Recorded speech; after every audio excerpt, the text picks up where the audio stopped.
Hello everyone, welcome to another new video. In this video I will show you how to fix message notification not working on Moto G37. Let's start the video if you want to fix this problem. So first of all, go to app library. Here click on settings app. Now in setting, scroll down and click on apps.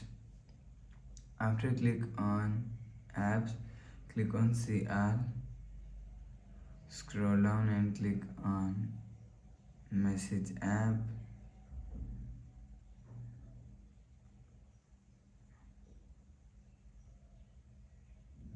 After click on message app, click on storage. If you want to fix this problem, so force stop message app.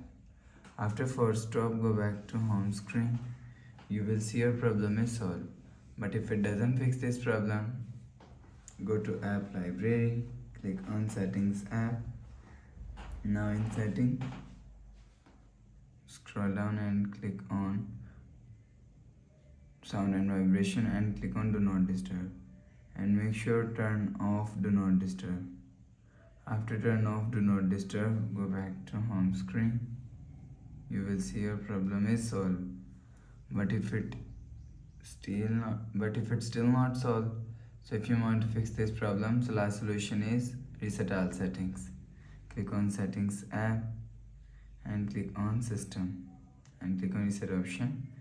Reset all settings, enter phone pin, click on this icon. You will see your problem is solved. So please subscribe for more new latest videos. Thanks for watching.